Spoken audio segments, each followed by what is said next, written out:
കോട്ടയം പാലാ നഗരസഭയിൽ വീണ്ടും അട്ടിമറി. ആരോഗ്യ സ്ഥിരം സമിതി അധ്യക്ഷ തെരഞ്ഞെടുപ്പിൽ ഇടതുമുന്നണിക്ക് തോൽവി. LDFന് ഭൂരിപക്ഷമുണ്ടായിരുന്ന സ്ഥിരസമിതിയിൽ UDF അംഗം നറുക്കെടുപ്പിലൂടെ അധ്യക്ഷനായി.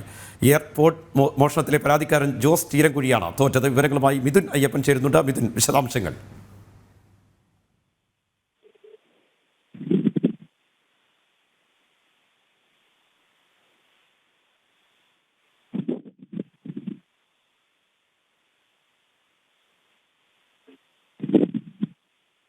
കോട്ടയം പാലാ നഗരസഭയിൽ വീണ്ടും അട്ടിമറി നടന്നിരിക്കുന്നു. ആരോഗ്യ സ്ഥിരം സമിതി അധ്യക്ഷ തെരഞ്ഞെടുപ്പിൽ ഇടതുമുന്നണിക്ക് തോൽവി. LDFന് ഭൂരിപക്ഷമുണ്ടായിരുന്ന സ്ഥിരം സമിതിയിൽ UDF അംഗം നറുക്കെടുപ്പിലൂടെ അധ്യക്ഷയായി. വിശദാംശങ്ങളുമായി മിഥുൻ ചേരുന്നുണ്ട്. മിഥുൻ, വിശദാംശങ്ങൾ. പാലാ നഗരസഭയിൽ വീണ്ടും ഒരു അട്ടിമറി സംഭവിച്ചിരിക്കുകയാണ്. ആരോഗ്യ സ്ഥിരം സമിതി അധ്യക്ഷ തെരഞ്ഞെടുപ്പിലാണ് ഇപ്പോൾ അട്ടിമറി ഉണ്ടായിരിക്കുന്നത്.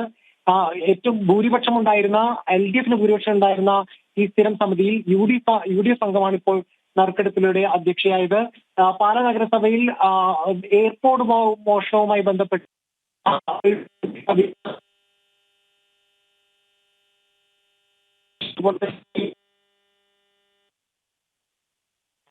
ആ എയർപോർട്ട് മോഷണത്തിൽ ആരോപണ വിധേയനായ CPM കൗൺസിലർ ബിനു പുളിക്കണ്ടമാണ് വോട്ടിംഗിൽ നിന്ന് വിട്ടുന്നത്.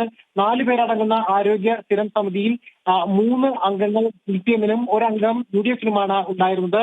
ഈ 2 അംഗങ്ങൾ വിട്ടുനിന്നതോടെ UDFന്റെയും LDFന്റെയും ഓരോ സ്ഥാനാർത്ഥികൾ വീതം വരികയും അവർക്ക് അവരവരുടെ വോട്ടുകൾ തന്നെ ലഭിക്കുകയും ചെയ്തതോടെയാണ് നറുക്കെടുപ്പിലൂടെ UDF അംഗം അധ്യക്ഷയായി തെരഞ്ഞെടുക്കപ്പെട്ടത്.